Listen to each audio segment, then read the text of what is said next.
So hi everybody. If you're just tuning in, welcome. We were supposed to have a full talk presenter and everything, but stuff happens. And yeah, past Kevin is an a-hole. I don't like that guy at all. Uh, though we're supposed to have a full presentation, there was a scheduling conflict, and I didn't fill the gap that we had left over. And so chatting with Drew, it's like, hey, let's talk about .NET 6 because that's going to be a thing in the next month or two. So what's this early? I've never seen you anything other than happy. But I was watching your Signal R course and you paused on it. I need to. Surely wasn't a mod. So Surely paused at the wrong moment. Oh, I'm not showing this. Let me add that. So, that's why you shouldn't pause the video. You should just keep going till the end. So I hope you're enjoying the course. Those of you who don't know what Surly Dev is talking about, you should go totally check out Signal R Mastery. It's the greatest course that's ever been made on Signal R and real-time web development in the .NET platform. I highly recommend it. All right, turn that off. But Drew and I are going to talk about .NET 6, and literally 2 or 3 minutes before going live, I installed .NET 6 on my machine, which I'm like the worst type of MVP, I guess, because I don't look at these things while they're being developed in real time. Usually what I do is I just sit and I wait for them to kind of get baked, and then I'll jump in because I'm probably a lot like you all. I can't just jump in the latest and greatest and hope it sticks around. There's been way too many things, at least in the Microsoft ecosystem, that seemed too good to be true, and then the rug was just pulled out from under us. So I like to wait till things are a little bit baked and then officially released before I take a look. And it's not like I'm going to move any of my clients to .NET 6 immediately. So there's really no reason for me to jump in and just see all these changes that occur in real time. But .NET 6 is in RC, release candidate, means it's probably as good as it's going to get. I went ahead and gave the RC an install so we can jump in and take a look. So I'm going to jump back over to the split screen. Drew's going to hang out with me and be my pair programmer. How's that sound, Drew? Sounds good. I've got a list of changes to .NET 6 You up. do? So You want to shoot that over to me? Drop it in the private chat. I'll put it up on screen. yep. So from Info. Yeah. All right. Well, let's take a look. I don't have my ad blocker on. Oh, geez. Holy cow. Stop seeing this ad. There. It was inappropriate. Okay. But they still show the massive box on there. Okay. Let's see what we got. What do we got? As production release on .NET 6 is in November. We're probably going to do a launch party or something around .NET 6. They're asking all the MVPs to do something around it. We'll see how that goes. I was trying to get into .NET Conf. So .NET Conf, they were asking for a whole bunch of speakers, and I got through the first round. I missed the first round of elimination, and I got eliminated in the last round. So everyone has their rejections. Let's bump up the font. .NET 6 will integrate capabilities. Yep, extending Blazor. I don't think anyone should do Blazor. Yeah, they're putting a lot of effort into Blazor, and I don't think it's to pull the rug out from under you. I think Blazor is going to do that. The .NET unification creates one .NET from the separate .NET Core, .NET Framework, Xamarin Mono technologies. Yep. All right. Yeah. So RC1, that's what I have installed now. 7 preview releases. Yep. Profile guided optimization.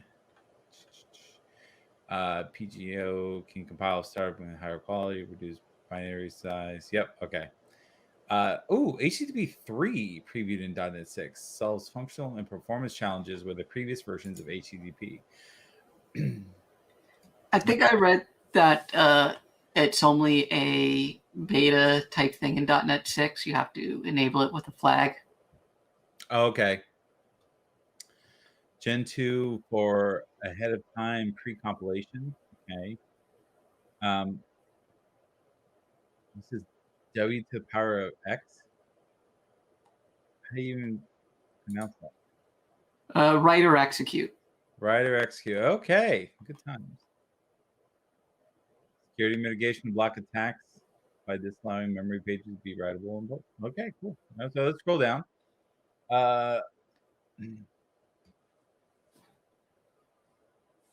This is just a bulleted list, isn't it? Yep. Pretty big one, too. Yeah. SDK workload supports additional application types such as mobile and WebAssembly without increasing the size of the SDK.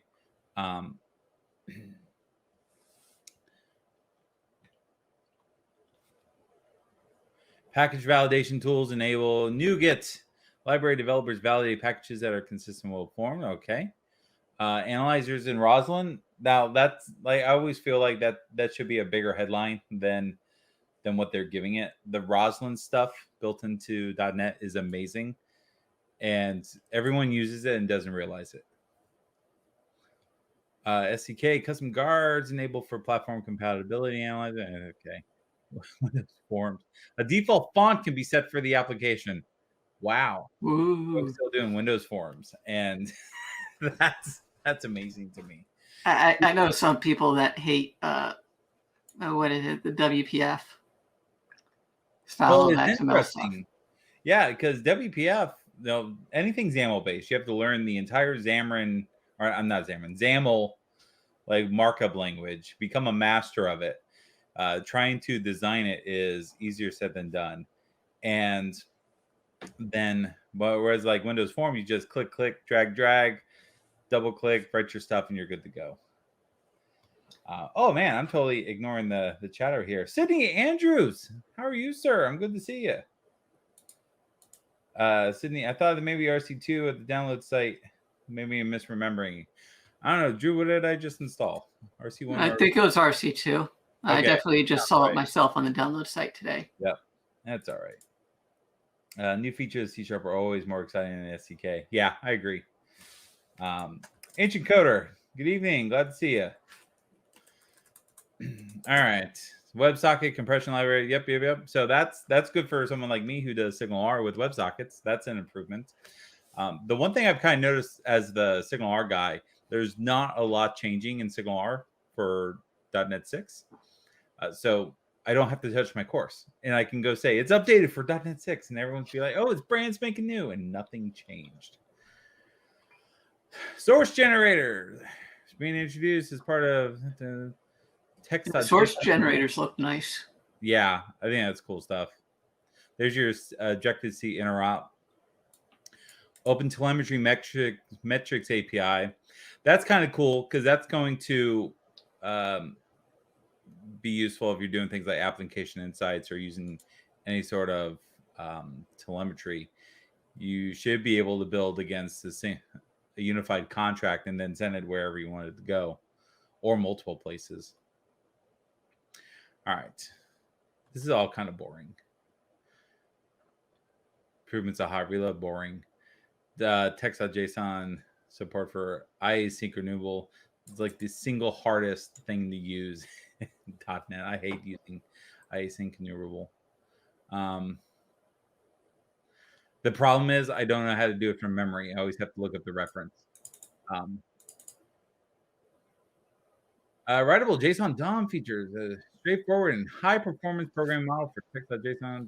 All right, that's no. Where's the good stuff at, Drew? Link enhancements. Ooh, that sounds good. Ryujit. Enhanced daytime and time zone support. What? I feel like we should just go into that. That's the money maker right there. All right. We're still going to be doing time wrong even if we use it. Why don't they just like grab Node time and put it into the main framework? I don't know. I feel like I want to know more about that. I need this to be clickable. Isn't it about like the date only and time only things? Maybe. Yeah. All right. This is boring. Boring priority queue. Boring. Oh, actually, priority queue is kind of interesting. I like priority queues. All right. Bulldogs. Okay, we need to find out more about. So what are we going to search for? .NET 6 time, date, time improvements. Here we go. Daytime. Yes. All right. Who wrote this blog post? Matt. All right. I'm gonna zoom in for you all folks playing the home game. This is from June 8th of this year. Excited to share with you. New data only, time only. There you go, Drew. Time zone conversion APIs. Time zone display names for Linux and Mac OS. Time zone info adjustment rule improvements. All right. Drew, let's create some code. We're going to do .NET New Console. I'm going to open this in VS Code. Yes, I trust the author. Actually, I don't trust the author, but I'm going to do it anyway. All right. Oh my gosh, they're using that new fancy minimal blah blah blah blah blah, whatever they call it, where you don't have main. Oh, see new console template for more information. Generate top level statements. Oh my gosh, it's so silly. All right, let's talk about date only. I'm gonna pin this over here on the side. Hey, there's an update to Visual Studio. Okay. So what we got? We got the wrong. There we go. So date only, time only. I like this.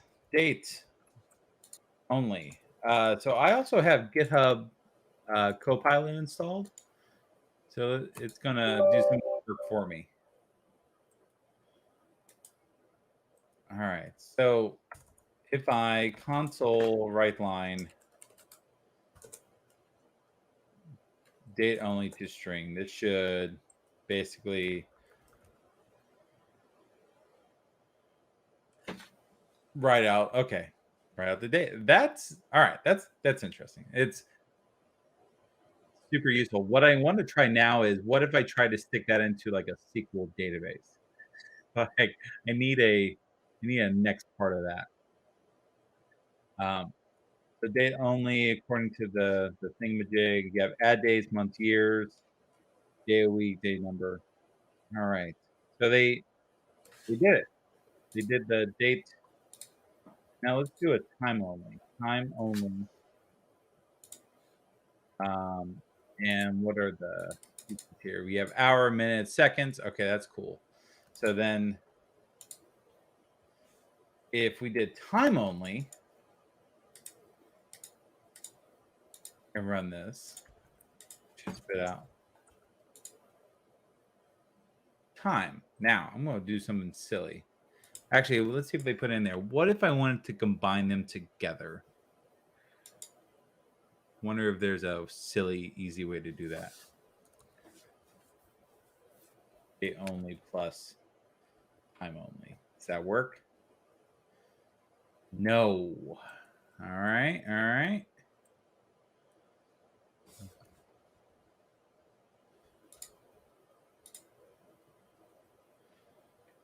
Max value, min value. Okay. What's time only? Time only has from date time. That's okay. That's useful if you just want to pull the time out of something. Or from time span, min value, max value. All right. What's the min value time only? What do you want to guess? You think it's midnight? Probably.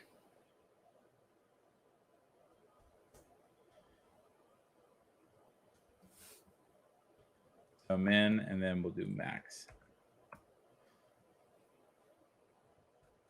We'll do the dates as well. The dates I probably already know, right? It's the what date, what time. All right. .NET run. Yep. Midnight AM and then 11:59 PM. They made those constants. Then what they do, so beginning of time. Now what they really need is SQL date only. Like, how is that a real thing? What? Hold on. Yeah, it cannot be found. That's what I was going to say. Why is it highlighting correctly?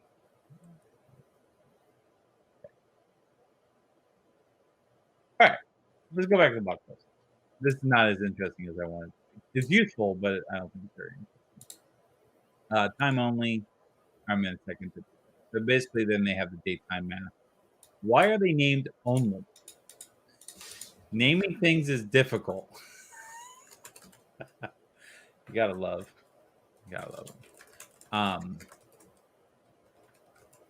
Date would have been the ideal name, but because of Visual Basic.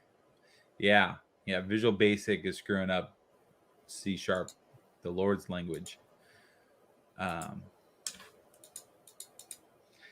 Naming things and off by one errors are the three biggest problems in computing. That's right. No, it's cache invalidation, naming things, and off by one errors are the two biggest problems in computing. Hey, 1 minute Dota time. That's what I said. Indeed, Dota time is a great example of high quality community developed .NET source open source library, and you can certainly use it if desired. However, we didn't feel that implementing a Node-like API in .NET itself was warranted. After careful evaluation, it was decided that it would be better to augment the existing types to fill in the gaps rather than overhaul and replace them. After all, there are many .NET applications built using the existing datetime offset, time span, and time zone info types. The date only and time only types should feel natural to use alongside them. Yeah, I can agree that. I've done a bit with Notatime, and Notatime introduces at least a dozen different concepts for date time manipulation than what's built into .NET. This is actually what I'm interested in right here is time zones conversion APIs. Like this hard thing to do in time zone is this right here. Find just getting a list of time zones supported by the OS. And they're never in a format that matches anything else. So if you're out there and you're, say, a Moments user, if you use Moments, even though you're not supposed to use Moment anymore, it's deprecated. You say you're looking at Eastern daylight time zone. Well, there's like 4 different ways to represent how that time zone is named, and trying to figure out how do I get Moment to recognize that I'm talking about this time zone from .NET. That's increasingly hard to do.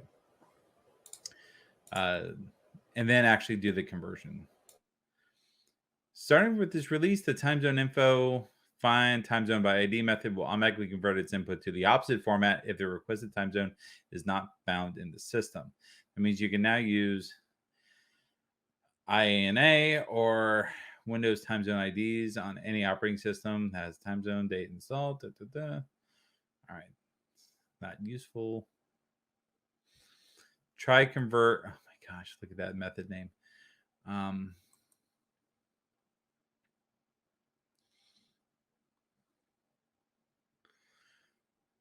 All right.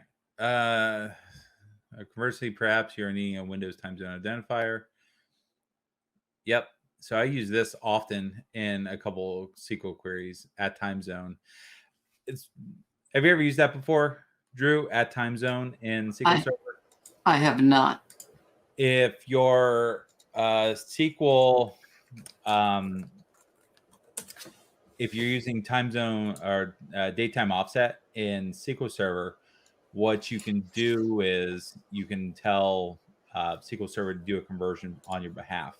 So let's say you're a good developer and you're storing everything in UTC, but you're storing it in datetime offset.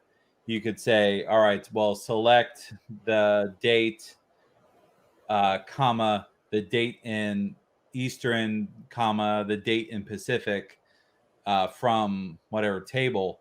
It'll automatically do the conversions for you if you tell it, Nice. give me this daytime offset at the time zone Eastern Daylight Time. Yeah. Unfortunately, that's a SQL Server 2016 thing. And I think Issue Track has to support quite a bit before that. Oh, I'm sorry to hear that. Yeah. But it's super useful, and even if you, because it takes time, daylight savings time into account. So if you said January 1st, 2021, and you told it represent this in Eastern Daylight Time, which is daylight savings time. So it'll automatically do the time, the proper time conversion. So, and it's smart enough to know if you ask for daylight time, but it's really currently standard time, it knows the difference. I think this one's probably important. Linux and Mac OS. .NET populates, yeah. So they use, yeah, this is what I'm getting at right here. American / Denver is displayed as UTC Mountain Time Denver. Yeah, there's so much, it's always different. All right. Matt Johnson, thank you for this post. So I was super into this. Okay. Let's talk minimum APIs. Let's see if we can find a resource to quickly batch these out. I'm so frustrated. Edgium took away my little used to be able to reduce this toolbar down, and you can't do that now.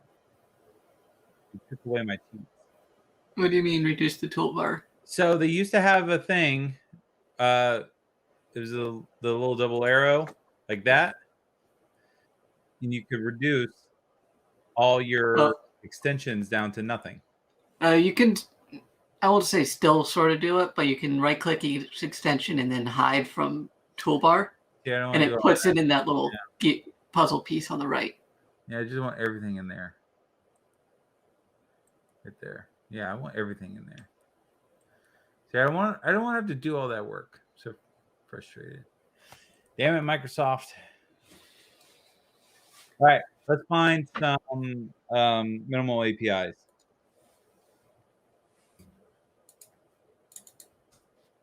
See if I can just find it in the docs by itself. No, because the search is useless. All right, let's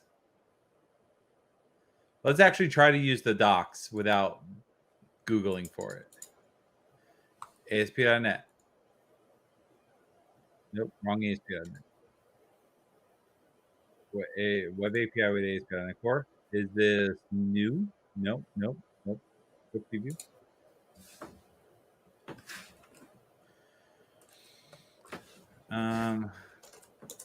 Let's see. This is not a minimal API. It's probably in a blog post somewhere, isn't it? ASP.NET Core. Minimal APIs. Yeah, Hanselman. Yeah. All right. We could do worse than Hanselman. Let's do a .NET New Web 6. Oh, all right. So I'm with you, Hanselman. Let's do that. So let's go ahead and remove everything. Remove bin. Remove object. And now we'll do .NET New Web. Let's see what we got. Nothing.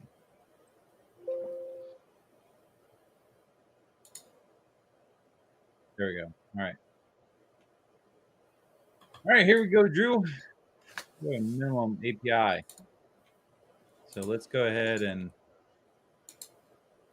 .NET run.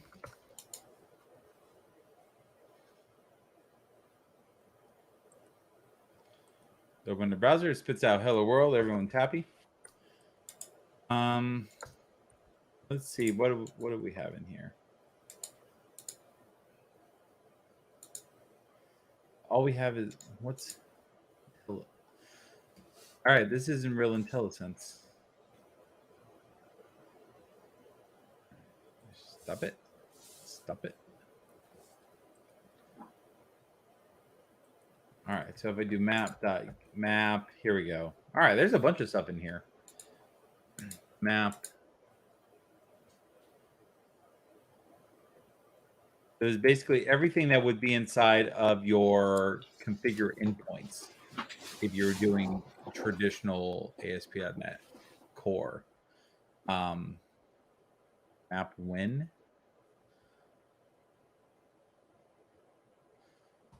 So, hey, here's Hello World. Let's see what Copilot wants to write. There we go. There we go, Copilot. That doesn't compile.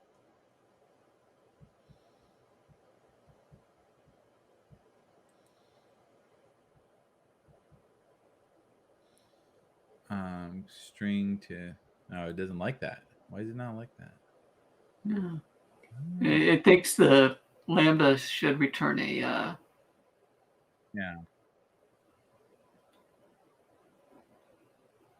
Oh, that's going to return the context. All right. So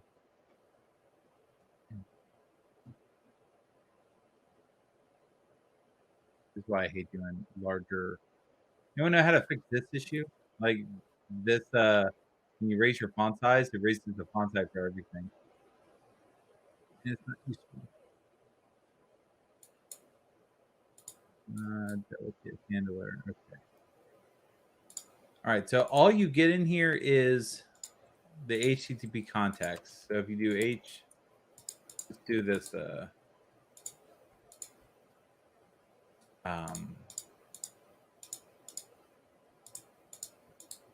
HTTP context.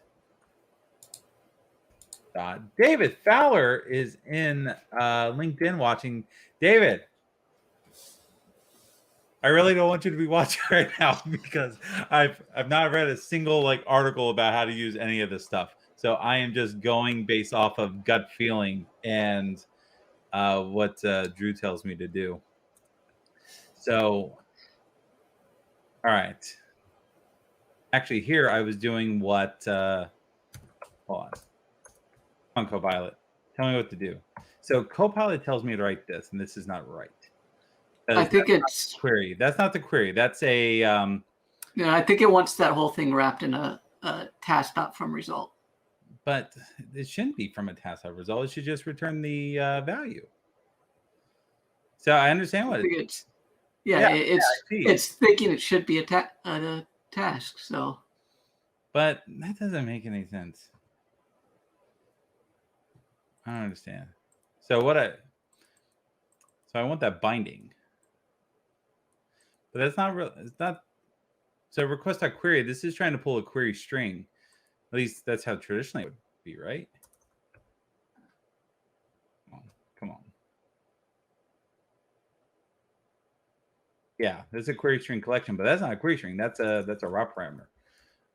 Route value. That's what I want. How about that? But yeah, I don't like that either.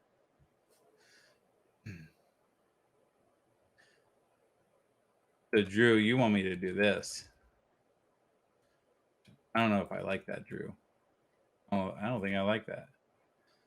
I don't like it either. I don't like it. I don't like it. I think the compiler does. Let's do what? Let's do .NET run. Let's go ahead and try this again. All right. Oh my gosh. Hold on. Let me hide all these. All right. So if this works, so hello by itself says hello world. Hello / Kevin fails.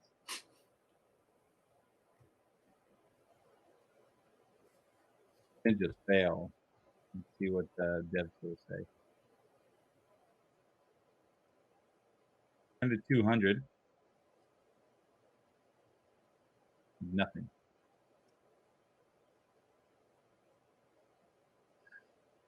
See, I don't think that's right. Maybe the compiler's wrong or the IntelliSense is wrong. I don't know. I never blame the compiler. I always blame me or you. I blame IntelliSense quite a bit. Let's read Hanselman's post. This is an old post, isn't it? No, it's not that old. It's like 2 months ago. Which I guess in RCU land, it's a long time. All right. Does Scott use? Yeah, he doesn't do it. Let's look. Hey, David's GitHub demo. Let's go look at David's GitHub demo. David.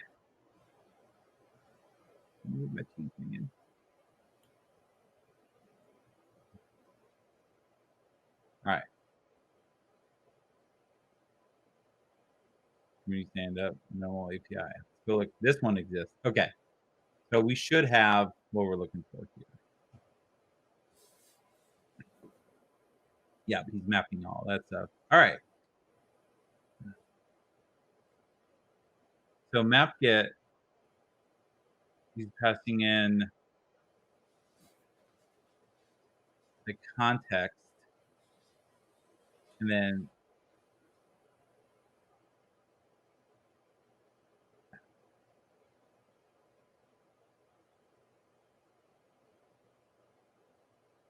does this need to be async?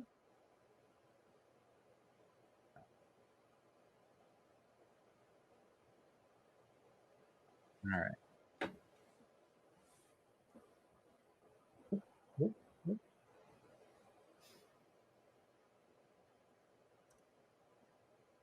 Okay.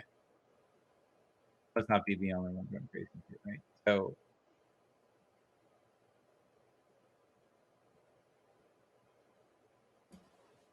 that's wrong, Copilot. Come on, Copilot. This Copilot has crashed us into. Yeah, that's not it. Request not query. It's not query. It's technically route values.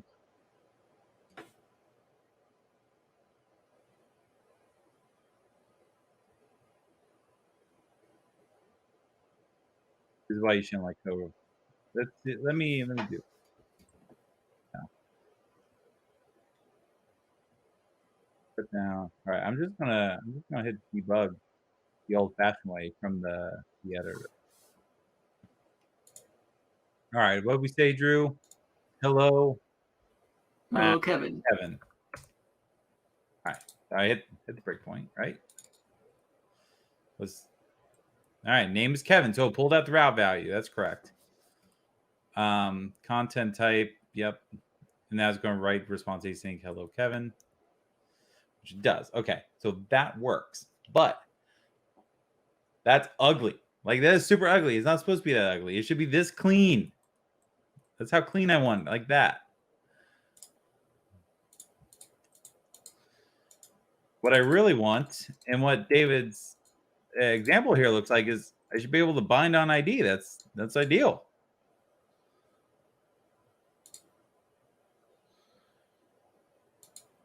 So why can't I do that? And he's injecting a DB context, which, yeah, he's just, maybe that's what I don't understand. I don't understand how he gave him a type in his thing, so. Yeah, all right, I see what you're saying. I can't just assume. So if I do HTTP context, and then string name, maybe that's why I think that's a good point, Drew. So now we'll return hello name. Actually, in this case, I don't even need HTTP context. I just need to return string name.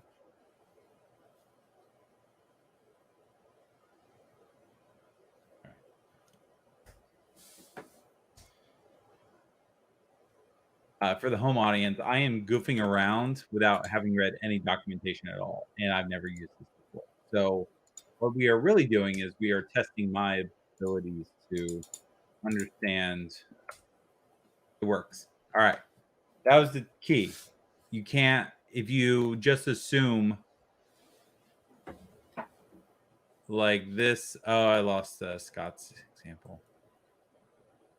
It wasn't even Scott's example. Scott probably typed it too, didn't he? No, he didn't. So if you look, I know this is probably really hard to read, folks. But if you do a empty lambda, or if you put it in a variable, it's going to assume it's the HTTP context, but that main signature doesn't jive with what we were wanting. So we had to type it. So I can't just say name because it's going to assume name is the HTTP context based off of I don't know, some algorithm. But if I put in name, it understands name. Okay. And this should also recognize some of the rules. So I'm trying to remember what some of the string annotations are. All right. You know, it doesn't matter. Let's do a map post. Let's play with this next. So the pattern might be, we'll do hello again.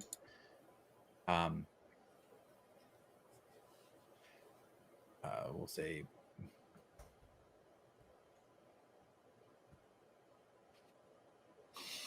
so now, since I'm not in classes, can I just declare a class wherever I want to? That work? Does that work? No. I don't think that works. All right. Name. Okay, so do I need to put... Oh. Oh. All right, let's bring up Postman real fast, and let's do a post request.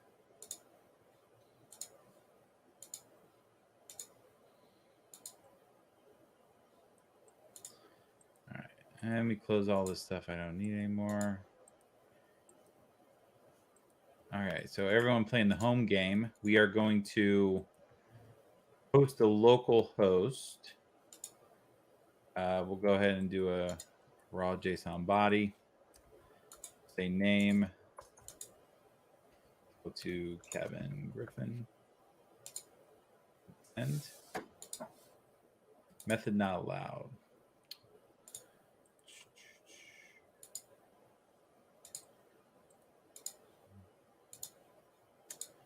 Why is method not allowed?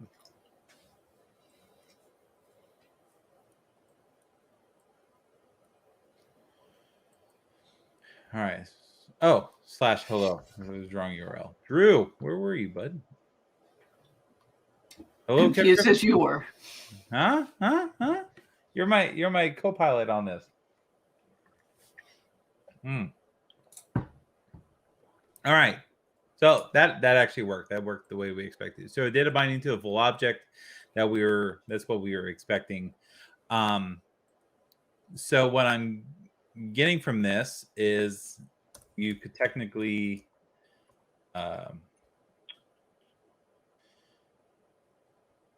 use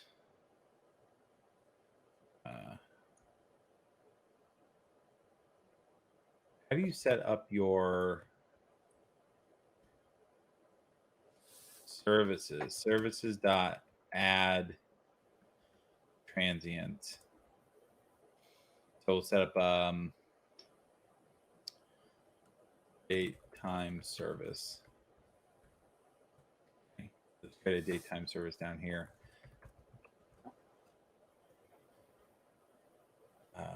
So basically we'll just say date. We'll use that new fancy date and time only, right? Oh my goodness. I don't know why Copilot did all that. This is useless. Return. So, all right, date time. Oh, there's no now. That's interesting. So date time, UTC now.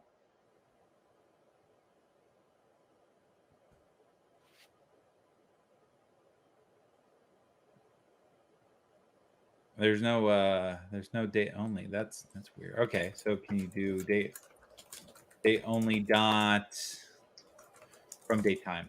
Okay. So someone needs to go write the extension method that basically fills in that blank. I feel like that's more than I should need to do. Okay, so let's do time only. Time. Let's see if Copilot figured it out. Come on, Copilot. There we go. Drew, have you tried Copilot? GitHub Copilot? I have not. Work mostly in Visual Studio, so.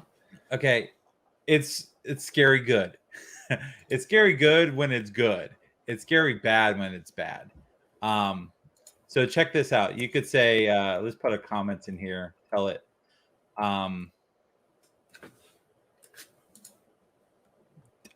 Return the date of next Tuesday.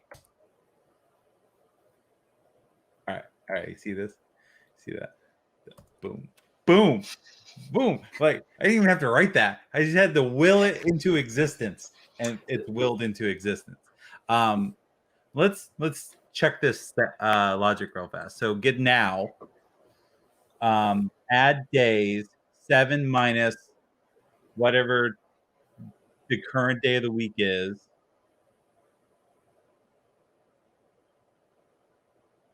Hold on. Yeah, I think that's just getting next week. Oh. Or I don't have a unit test to actually test it.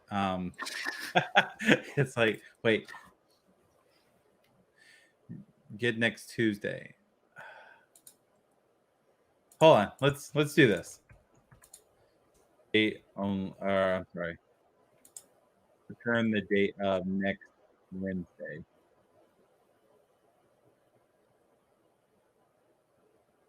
It's a different value. Like it knows the value. I kind of feel like it's right without having tested it. Here's what we're going to do, Drew. We have this fancy service now. Let's go up here and let's do map, get next Tuesday. And that's going to take the date, the time service. We're going to return next week.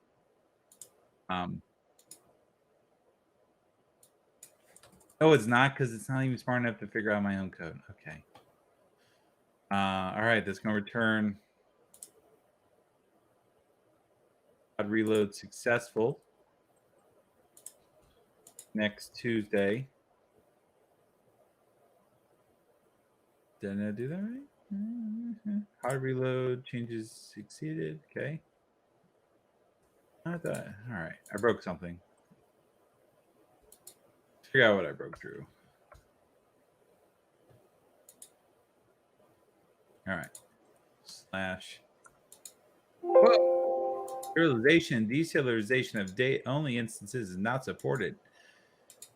Well, that's useless. Okay. Well, hold on. We can fix this.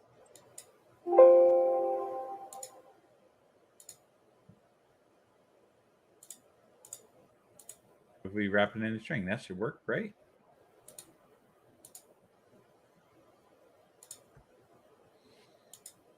Okay. Hey, Drew, October 17th next Tuesday? Nope.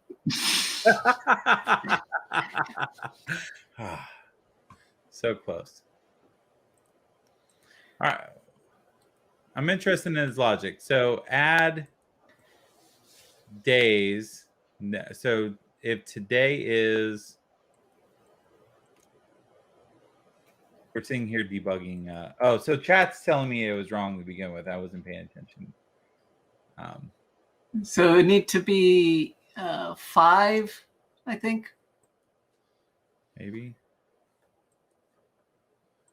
All right. Or so no, let's give it 9 maybe.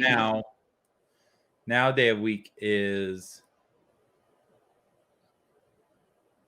Tuesday. All right, today. Oh, it's trying to index that. Yeah. And so let's see, what is Tuesday if it's a one But dex? today's Tuesday, so that it's throwing it off. Let's see.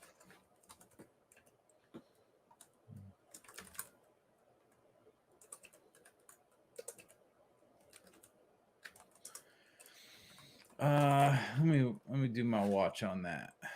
Yeah, so that needs to be a 9 minus day of week now. Okay.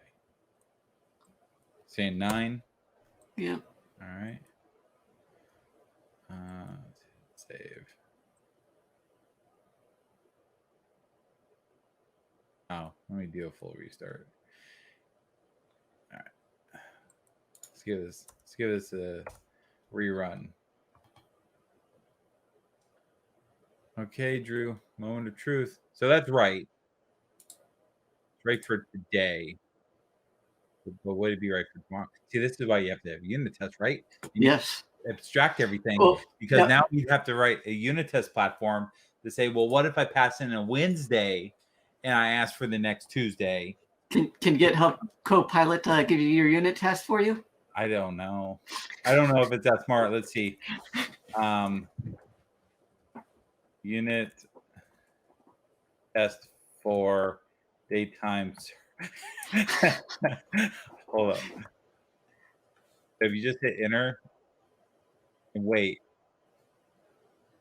Oh, look at this, friends.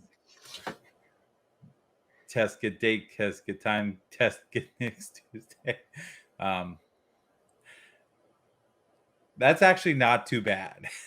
That's pretty good for not expecting. All right, we're going to delete all that. All right, but the fun thing here is I was able to do my services. Yeah, I don't need to do all that. But I could add my transient, I could add my singletons, my scoped services, whatever I want. That all works fine. I actually don't particularly hate the minimal APIs like workflow. I guess if you, let's say if I was approaching this from a Node.js Express background, which I know is kind of what they were going for. This makes sense logically. It might be good for adding something to an existing MVC project if you need something out of band from existing classes. Yeah. I think you need a default / that returns nothing, or there might be use cases. Yeah, like that. Yep. So, but I could see it like to the point where if you just need to build like 1 or 2 endpoints, this lets you do it pretty quickly. Now, what do you do when these start to get pretty robust? I guess that's where you start breaking out more classes. Like, where's the line where you go back to the way that we were traditionally doing it, like controllers? I'm not sure. I'm not sure what that is. Like the stuff I built. What I would love to do is I would love to have this where I just have a list of map gets in order or map posts and so on, and I have the route definitions, but then they all go point to something else. Didn't we have that with the old non-attribute style route mappings? Yeah, well, you had convention-based routing. So, like, let's assume you have something controller. We can automatically go build the controller object, and then based off the action, based off the REST URL, we can figure out the action and whether or not it has an ID. You could also map a route and actually tell it which controller in the old yep, and which action to go to. So that's sort of what you were describing. Yeah. So I feel like there's some sort of in between. It'd be nice to be able to go, I don't know, have like I'm trying to think how to personify what it is I would want. I like having this easy to view list of the routes. I really like that because I when I work in a code base that's 5-6 years old, and I need to have a list of every route that I have built previously in this app, so I don't break anything, or so I maintain some sort of convention. It's nice to have that entire list. When everything's broken out with route attributes, it's kind of hard to figure out what routes you've built in the past. Yeah, I remember way back MVC3 days, there was a NuGet package you can install that would expose something like that for you. Yep, I don't think anyone's built that for MVC4 or greater. I love that tool. I know what tool you're talking about because it also lets you, like, you could type a URL in and it would tell you which route would match it. Yeah, it was really good, and I don't think anyone's done that since. It's interesting. I don't like having my classes just kind of sitting here. Having been a C# developer for 15 years, it's weird to me to not have a namespace or the main class or anything like that. I'm just used to that stuff. But I can totally understand someone without any C# experience coming in here and going, "Yep, I can figure that part out."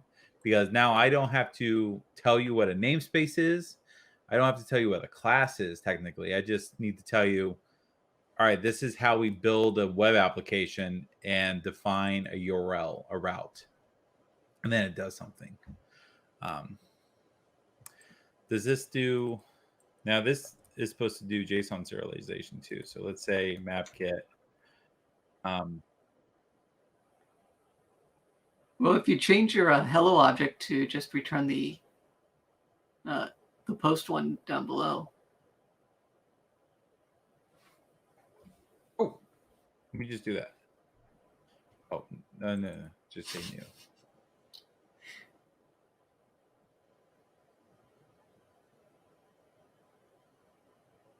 So what do we want? We want /JSON. No web page. Didn't hot reload? It says a hot reloaded, but yeah, I don't trust its hot reload.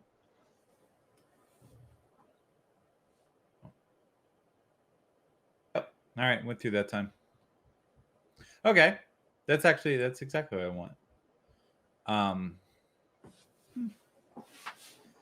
Are there any other overloads to this?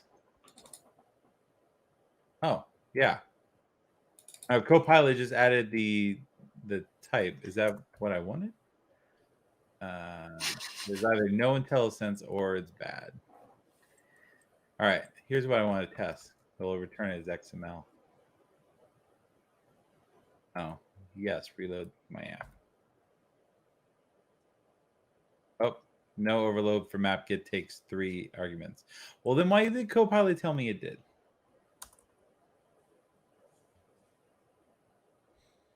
So,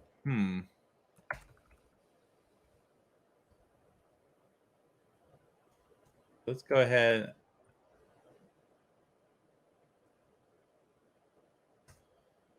What if I say context.response.content type?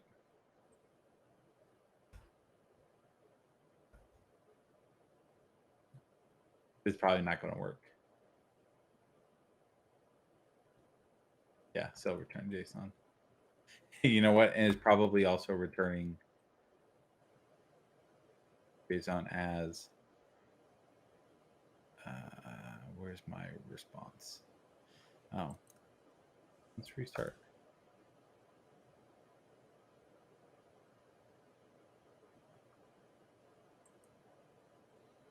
No, see, it's over. So I override the content type, but it overrides it again.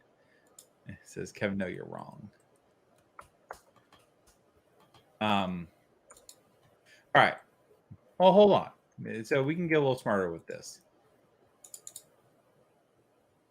I'm trying to remember how to do this in. So if you do a GIT request, to an endpoint, returns hello world. Here, let me do zoom it for everyone at home. All right. So one of the things you can do is you can go into headers and you can tell it to accept. Say accept. No.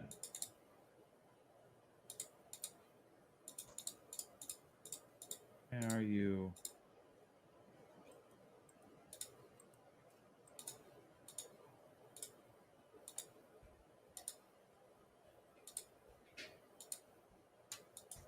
You can tell it to accept XML. Let's see, I didn't like that.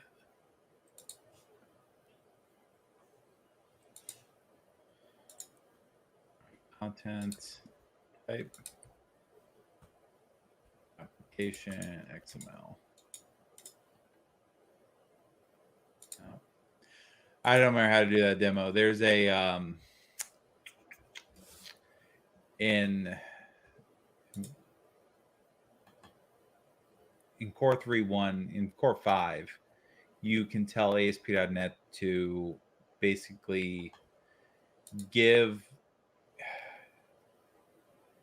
back the response in the way that the client asks for it. And I thought that was overridden by the accept. But either I'm wrong or I don't have a configuration set up correctly. All right. I don't think that's going to work. But so this does the serialization for us. That's what we're expecting. That's all good. Chat. I mean, we have actually a good number of people out there watching across the different platforms. What have you all played with minimal APIs? Love your opinions of them. Do you see yourself building larger applications using this process? Drew, are y'all going to write the issue track API using minimal APIs? No, too much. They've got too much going on to make that work. It's too much new for you? Too much new, too much Node. All right. So let's talk about Copilot for a minute. Copilot is really interesting. Loka says it's too minimal. So I guess it's the line, right? Is can you imagine you're a Node.js developer and you're writing an API? Like this is basically what you got, and you have to try to build something off of it. Maybe that's why Node.js apps don't look right after they're started. I have at least 3 Node.js apps I have to maintain now. I didn't write them, but I go in there and I fundamentally understand what's going on. It's just a mess. It's all over the place. Drew, let's build something with Copilot. What should we build? Hey, look, it's gonna write C# for me. Actually, that's exactly how data probably works if we did a code reversal. Let's say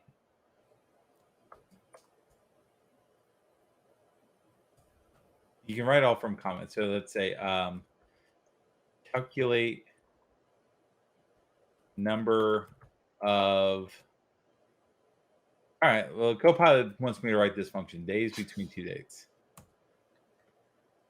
And if you hit enter, just wait a second, like no hands. Get days between date. Oh, and he's using date only. I don't know why it's doing that. That's smart. So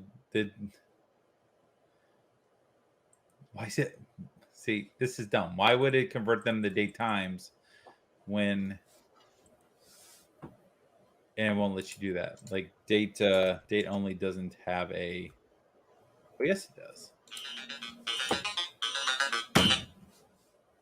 Silence your phone, Drew. All right, here's a fun one. This was the first thing I've ever done in Copilot. Calculate pi to x in.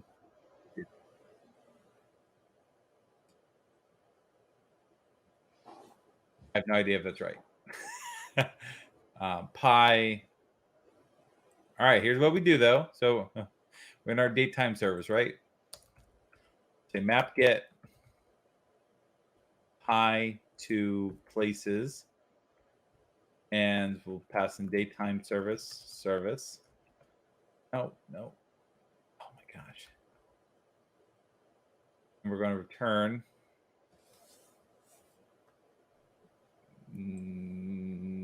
Oh, no, let's not do that. We'll do int places. We'll say service dot get pi places. I should probably wrap that in a extrapolated string.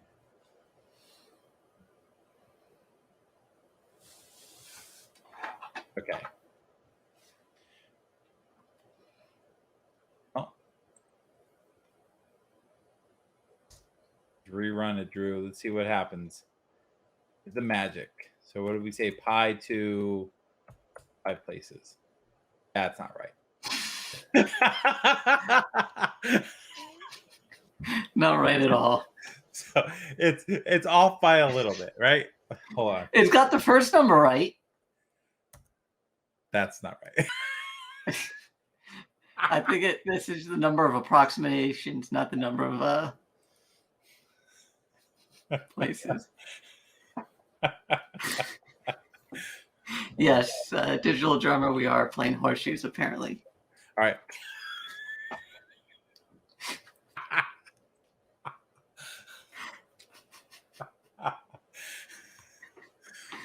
Hold on. Hey. All right. It got 4 places there. All right. I was going to say 3.14159. All right. Hold on. So if we just keep adding zeros, do we start getting more accurate? Yeah. Yeah, it's the number of successive approximations. Yep. Oh, yeah, because I didn't. Oops. Hold on. I can fix this.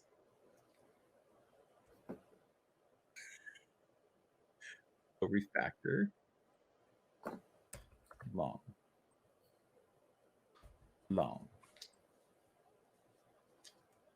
All right, let's restart.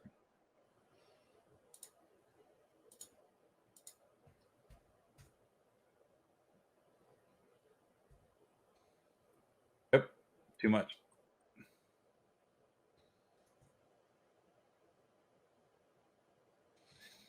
It's chugging on that one.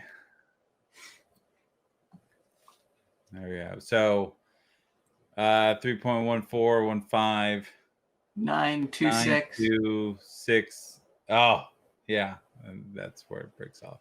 All right. So well, let's try something. Maybe this was a bit too mathematical for it. I don't know. It still did a fairly decent job, right? Yeah. Okay, what should we try next? Let's ask it to prove P equals NP. P equals NP? Yeah. Like that? Yep.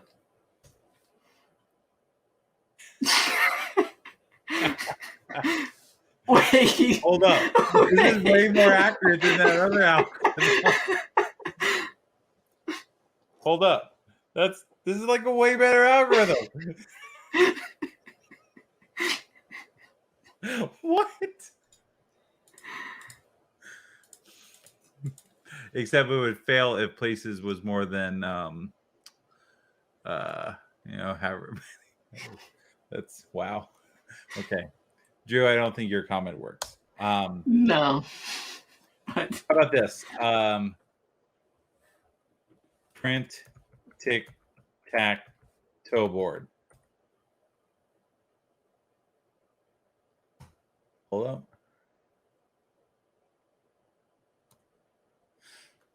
Huh.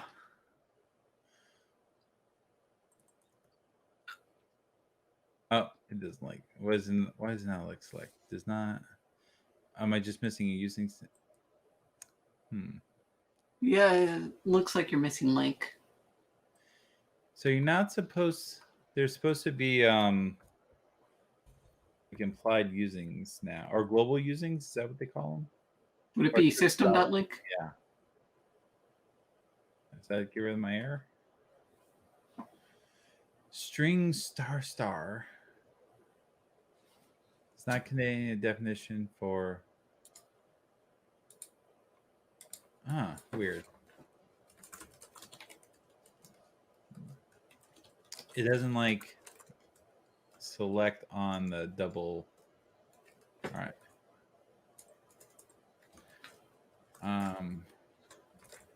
Let's really throw it off. Is board in checkmate?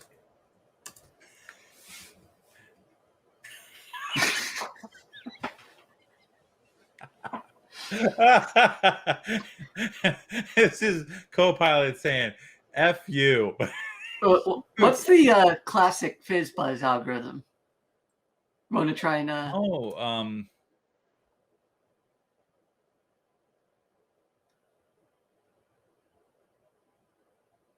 There you go. Yeah. There's probably a lot of GitHub repos with this. Yeah. There was a lot of training material on this one, wasn't there? Actually, that's pretty good.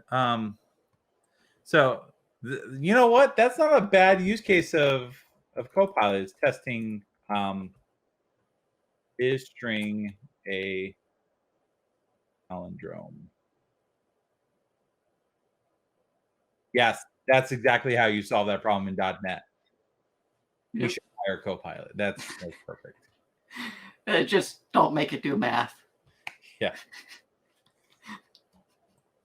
Oh man. Let's see. I feel like we need to give it something more complex.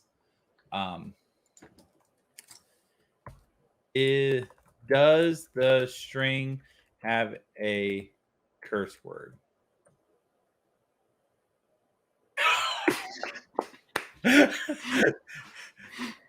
Just one curse word, one specific curse word, and it has to be in that specific case too. No, two lowers at first. Oh, it does. Okay, good catch. All right, never mind.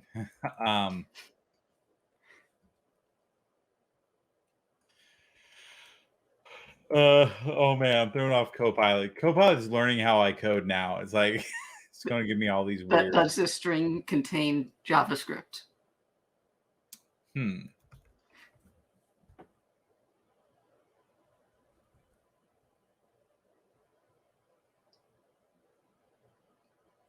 Okay. It's not wrong. It's not wrong. Yeah. We just need to be more exact. Hey, Digital Drummer. Really makes you wonder where some of these snippets originally came from. Yeah, exactly. Where did it pull this training material? So, go ahead, Drew. It reminds me of was it a XKCD comic where he created a website where it would take a Stack Overflow post or query, search for the first post that has valid JavaScript. Yeah. In an accepted answer, and then run it in the browser. Mm-hmm.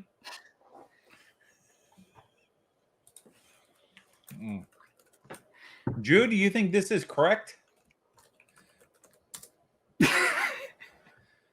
It's better than trying to use regex to parse HTML. So all means every character has to be either less than, greater than, or space. So yeah, that won't work. Is a string of palindrome. It's really, are we lagging, or did you not see that part? We just did that one. All right, Drew, we need another one. What time is it? All right. Oh man, we've been messing with this for over an hour. Holy cow. All right, we need another one. Surely, yeah, went to the loo. All right. There you go. Detonate the bomb.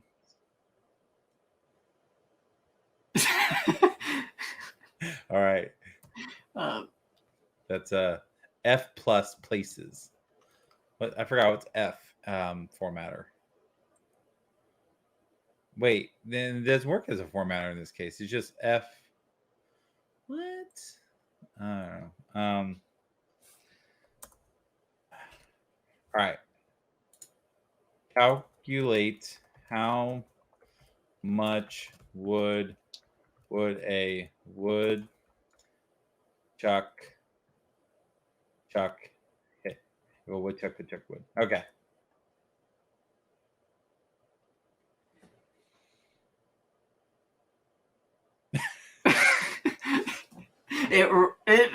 Oh my gosh, I broke Copilot. It's like, are we still talking pi? I don't know. Let's say let's ask it to sum up an array. Oh, okay. That's a good computer science problem. Hold on, let me get rid of all this stuff. Or maybe even better yet, sort an array. Oh my gosh. Hold on. It puts so much text in here I can't. All right. Okay, so you're saying add sum up a sorted array of integers. Yeah, that's how you do it. Okay. But it's long, not integers. All right, let's yeah, I gave it long. Let's say sum up a sorted array of integers over 5. There you go. Yeah. All right. Both sort an array. Oh, it's really devs getting fancy over here.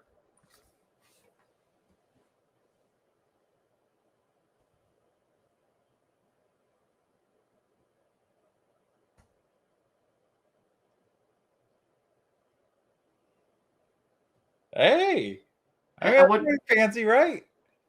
Here's a slightly different one. BOGO sort an array of integers. You say BOGO sort? Yep, BOGO sort.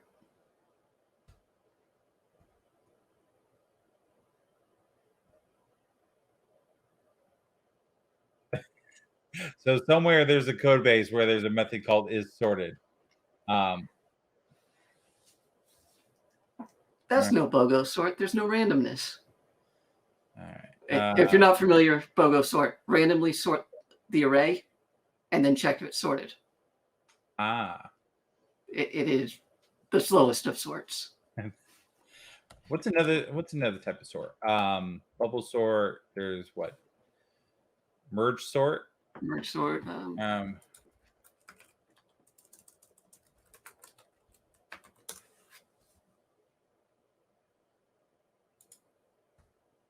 There you go. The only problem is it's like, oh, you have a method called merge. No, I don't. I do not have a method called merge, unless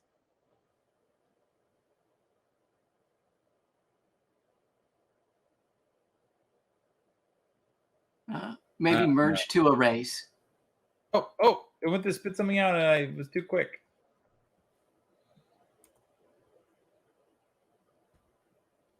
There you go. This is why you need unit tests. I have absolutely no idea if this works or not. That looks very C++. It does. But so merge. Oh, okay. Hold up. Oh, so that's right, because it's going to break it in half, break it in half, break it in half, break it in half. Yeah. And if length is less than 1, it'll return as numbers. Interesting. Okay. I kind of like this idea of the computer science problem.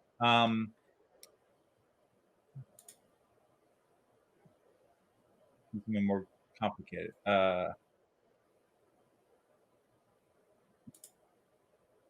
Chat, we need your dumb computer science interview question, like algorithm question. And Copilot just wants me to do pi now. It keeps spitting out comments for pi. Next week, you're going to forget all about pi. You're going to start work one day, ask Copilot something, and it's going to spit out pi. It is. Shirley Dev says, generate the harmonic series.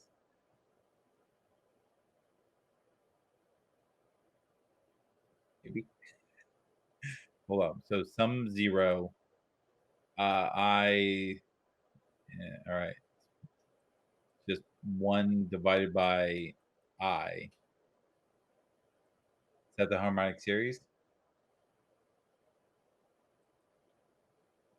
Hold up.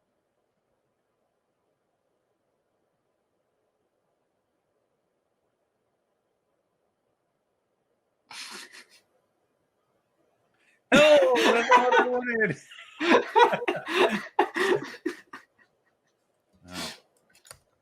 You tried.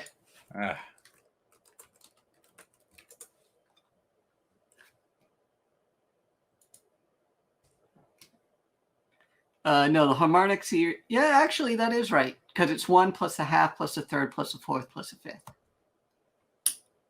Oh my gosh. Oh my gosh. Is that the actual Wikipedia link? Yes. Oh, so How close. did you do that?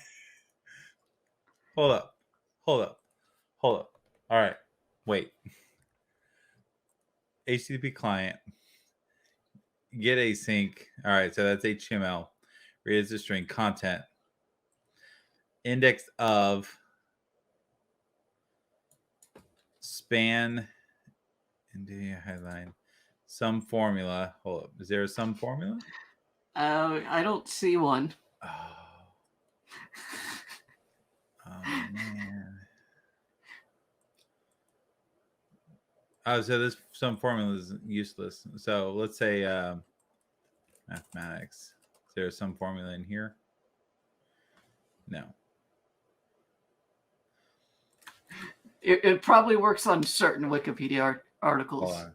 All right. Hold on. I feel like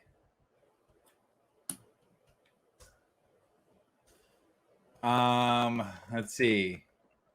Generate. Oh no. Look up Scott Henselman's phone number. Let's use 86753. A standing ovation right here. Yes. I feel. Oh my gosh. Oh, clip this, play it back, show it to Scott. That's accurate. That's really good. Unfortunately, it wasn't a 757 number. That's all right. Wikipedia. 1-800. I'm scared to even know what that looks like. Hold up. Let's look that phone number up. I'm not calling that phone number.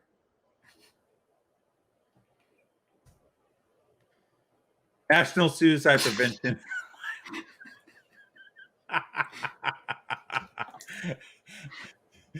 Are you trying to tell us something, Copilot? Copilot. It's not even fair. Not funny. All right. Hold up. Look up where Bill Gates lives. On Microsoft Way, Redmond. Yeah, there you go. Close enough, right? Yep. Actually, look up when .NET 6 will release. All right.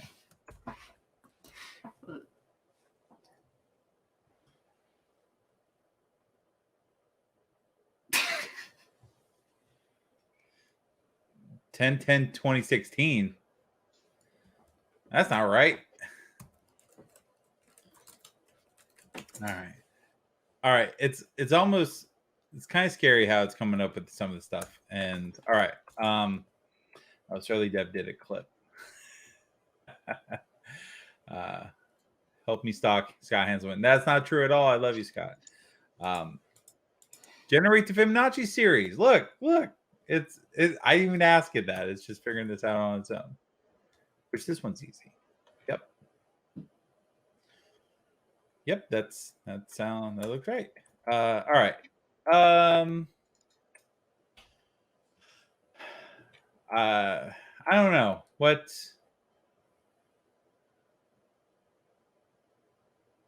But how about we give one or two more examples, and then we call it quits. Chat. Find all the permutations of the given string, and then pass in each of your names.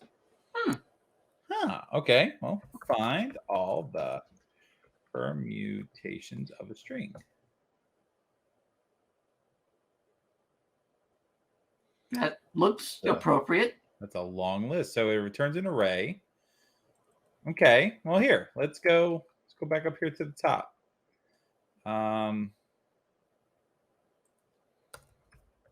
Map get. We'll pass in name. We'll pass in date, time, service, because it's still in the service, right? Permutations of name. You probably don't want it inside of a string. No, yeah, let's just see what it does with that array. Okay. Why are you upset? Get map versus map get. Oh.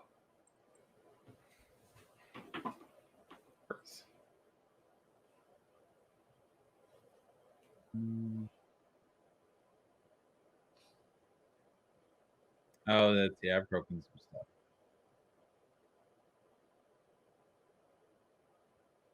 Okay, let's get rid of that. Okay. So what we say? Name / Kevin. Kevin.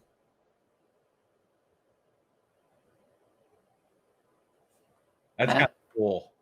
All right, Drew. Yeah. Hey.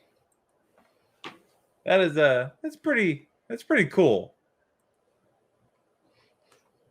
Like, so the way I'll put it this way.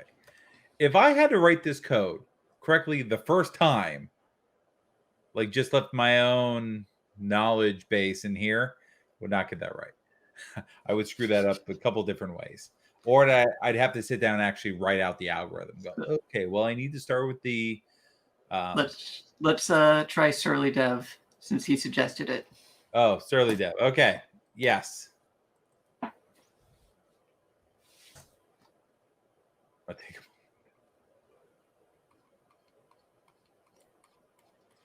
So, what you can't see is my scroll bar over here.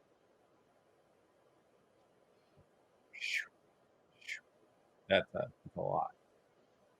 So how do we break it? We type in Scott Hanselman. And we wait. And we wait. I wonder if they have support for yield return. That'd be nice. So I could string back the result. Yeah, it's just kicking. Here we go. Come on. Yeah, this is an exponential problem. Yeah.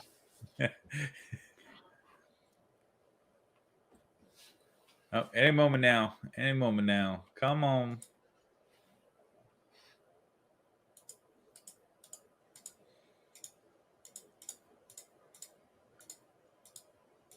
All right. Scott's got a long name. Actually, what I should have done was I should have told it to return the count as well. So Surly Dev, you have 40,000 iterations of your name. Well, it's the number of characters factorial. Yeah. Ooh, yeah. My poor machine. My computer's like, I don't like this. I can see my video lagging. I'm pushing it. All right. Let's all right. I'm just gonna quit that. Go ahead and close. All right. Copilot's pretty cool if you can get into the beta still. I got in pretty quickly when I applied, maybe within a couple days. I use Copilot in my actual day-to-day work that's in VS Code, and it is useful. Like once you're actually in a code base that's legitimate and you're trying to add real production code, there's been several cases where it knows exactly what I'm trying to do. Its C# is getting better. Its JavaScript is really good.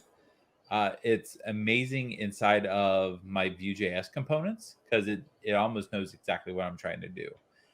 And there's been a couple times where it knows exactly what it is I want to do before I even hit a keystroke. It's scary good sometimes.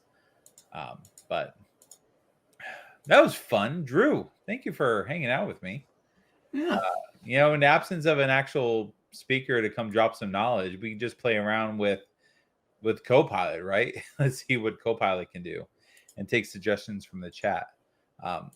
Get permutations. It's amazing how well this worked from a comment. Like I wrote the code comment and it built all the code. So certainly there. Same time next week. I should get more regular about my schedule. I'm not regular at all. Been way too busy with work. The Copilot page says about 0.1% of the time, the suggestions may contain some snippets that are verbatim from the training set. That'd be nice. Yeah. Now I need the training set to have exactly what it is I need to write, right? Cool. All right. Well, friends, we're going to wrap it up there. Thank you, everyone who hung out with us on Twitch, YouTube, or LinkedIn. I hope you maybe learned something or you just sat back and watched the antics as they occurred.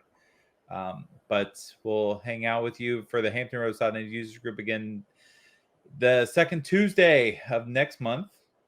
And we're going to have Taylor Dresden. How do you say Taylor's last name? I don't remember. But Taylor's going to talk to us about job seeking. So he's going to not do anything tech related. He's going to talk about finding jobs and working with recruiters and that sort of thing. So Flail Gracefully, that is a good name. So I am so glad that you're all here today. Thank you, Drew, for hanging out with me as co-host. And we will see everyone next time. Thanks, Drew. Thanks, Kevin. And thanks to all the watchers and followers today.